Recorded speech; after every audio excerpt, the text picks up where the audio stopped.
Hey there, this is Brian Crescenti, and I wanted to show you a cool little device that MyArcade has put out called the Atari GameStation Go.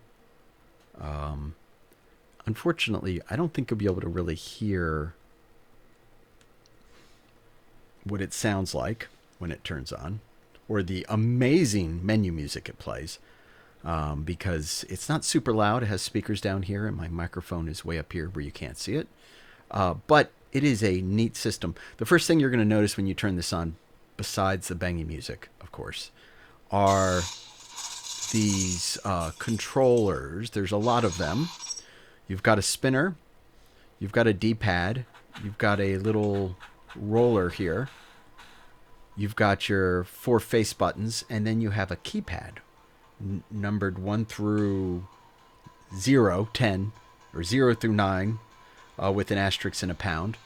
When you first launch into the system, you can choose between a variety of games. These are the recharged games, the games that Atari recreated or were recreated for the Atari system based on classics. And then you've got, of course, Atari, which are the original classics. Balls of Steel is a pinball table with a bunch of pinball tables that you can play. It's essentially a pinball sim. Got versions of Pac-Man. And then, it's a little surprising, you've got Jalico, I think that's how you pronounce it, games on here, and Pico games on here. So let's go to the most obvious one. The thing that's super cool about this system is the fact that it has all these controls. So this allows you to play different games using some of the same control mechanics that you might have used when you were playing the game.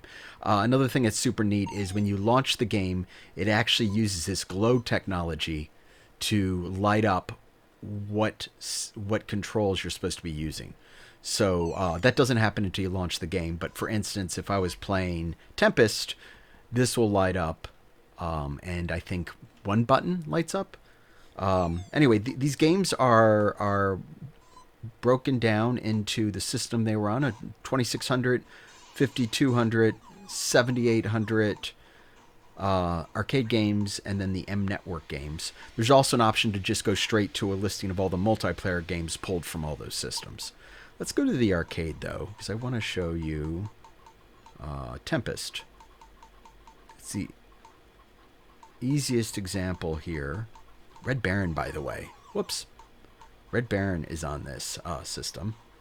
Let me just go there. This does have both triggers and bumpers, which you can use, in this case, to quickly get through the list. Anyway, Tempest is on here. Now you see it lights up everything you can use to control the game once the game launches. I'm going to go into settings here, and you'll see that I can change the aspect ratio to be widescreen, whoopsie, or original. So we'll go back to original, and you can see it looks normal now. So this is saying that I can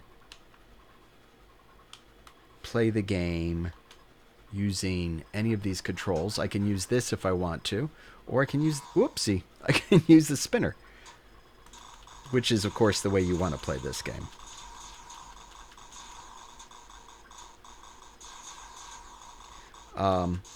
It also has, of course, the bomb you can use, the super zapper. But I got to tell you, man, there is something about playing these original games using the actual controls and not something that sort of mimics them. It's just friggin' amazing. I love using the spinner on these. And the spinner feels great. It's tiny, obviously, so it's not exactly like the arcade experience, but it's still really cool. The rollerball takes a little more getting used to. You can, in each system, go in and see what you can tweak. It also will show you what controls are needed.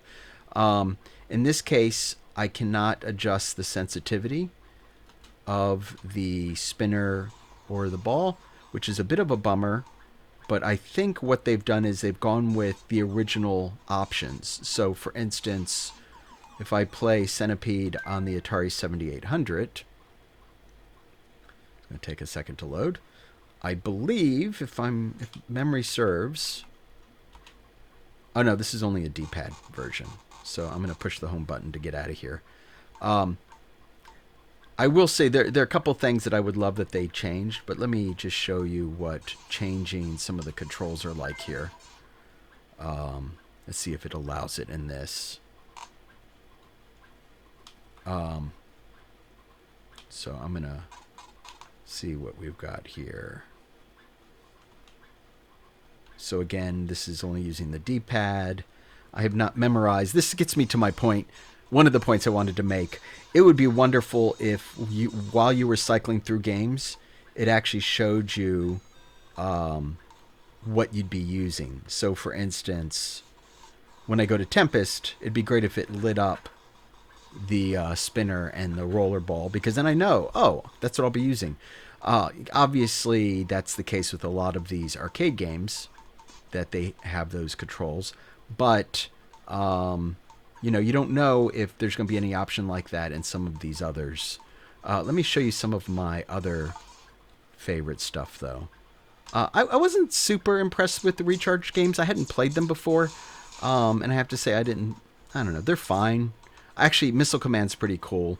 And some of these others are cool. I guess what I'm really saying is that I wasn't a huge fan of Berserk. I'll show you Missile Command real quickly. So Missile Command Recharged launches into, all the Recharged games launch into a little sub-menu that allows you to choose how you're going to play. So I'm going to go with, I can go with Classic, Recharged, Classic, or just Recharged. We'll do that. So this uses the ball, and as you can see, it's like super... Whoopsie. Let me see if I can pause it. Hilarious. I can't. It's super sensitive. And takes some getting used to. You know, you can't do it. If you ever played the original Missile Command in arcades, you would know that the... I don't know. Memory serves, it feels like the ball was probably the size of a cue ball. Probably it wasn't. I was a kid. But, yeah, not the best experience. What I can do, though, let me see if this is one of the ones that lets you. Some of these games do let you change the settings. But another issue, it's not really surfaced in a way that makes it easy for you to know ahead of time. So there's a little bit there I think they could tweak. It'd be great if they tweaked in terms of... yeah, man. I can't tell. I guess I can't... so it'd be great if they allowed you to have a better sense of that when you play the game. There is a general settings menu for the whole system, but that does not include the ability to change sensitivity. So it's per game, as I mentioned. One thing that is very interesting is that there is a software update option here.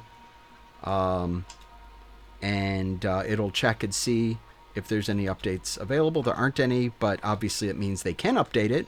I've also heard that they will be coming out with titles that you can download or perhaps purchase, which is super cool. Okay, so let's go to, this is neat. Some of these systems, again, they're broken up by the type of game they are. These 8-bit, 16-bit, arcade, multiplayer.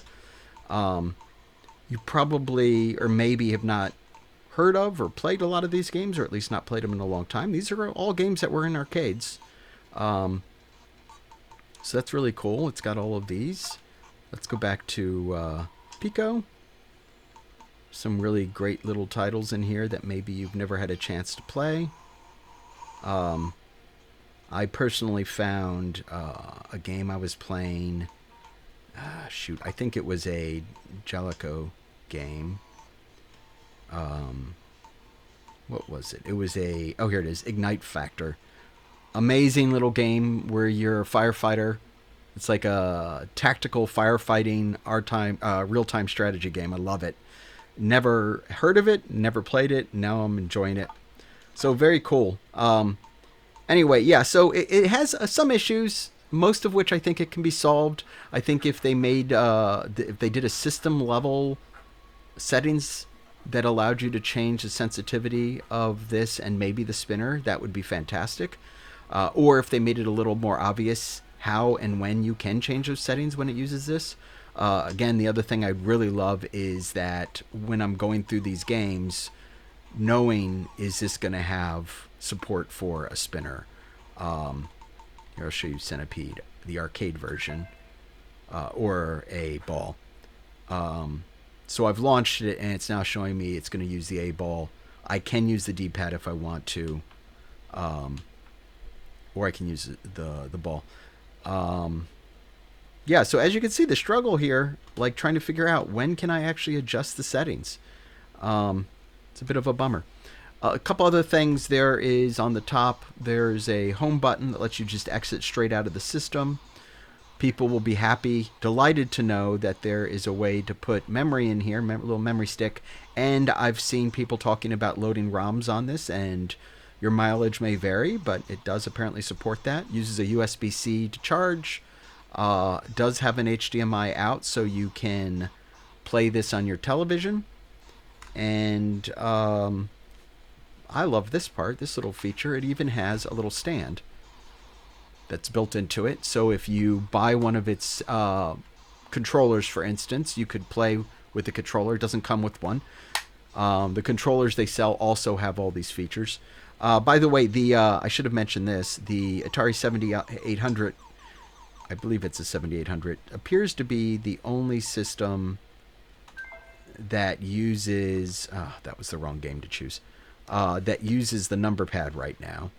I think it's either the 52 or 78. I think it actually is a 5200. So if you go to the 5200 and you choose like baseball, for instance, you will see, if you go to settings, you can see that it has overlays, which of course the game doesn't come with. But this overlays shows you what these number pads do, which is neat. So in the case of baseball, it's your pitches. Obviously, the downside of this is you have to memorize what these buttons do or constantly pause the game. So this menu sort of changes depending on what it supports or what the game supports. I don't think Missile Command had an overlay, but let's look. Let's see. It's a fun system. Overlays. Oh, it does. You could skip a wave. You can practice. You can change your players. If you happen to own a 5200 back in the day, you probably remembered that it came with this little number pad controller so you could do things. So that supports this. It does not, unfortunately, have any of the old Atari 2600s games that used the number pad. Granted, there were only like 4 of them, and I think one was like programming, which would be hilarious if they had it. And I think maybe there was a math game. I don't actually remember the 4 that came with. There was a code breaking game that was cool. But again, maybe they'll make this available with downloads down the line. It's a fun system. It's very comfortable to play with. It is a little big, as you can see. It's the size of my hand. Here's an iPhone. Give you a sense of perspective. It is screen's bigger than the iPhone, but it's a big system. But it's a fun system, and if you're into nostalgia gaming, it is a must-buy. As someone who collects systems, I have more than 200 handhelds, different handhelds. This is a absolute delight, and I'm so happy they built it. I absolutely love it. Anyway, thanks for watching my long, rambling video.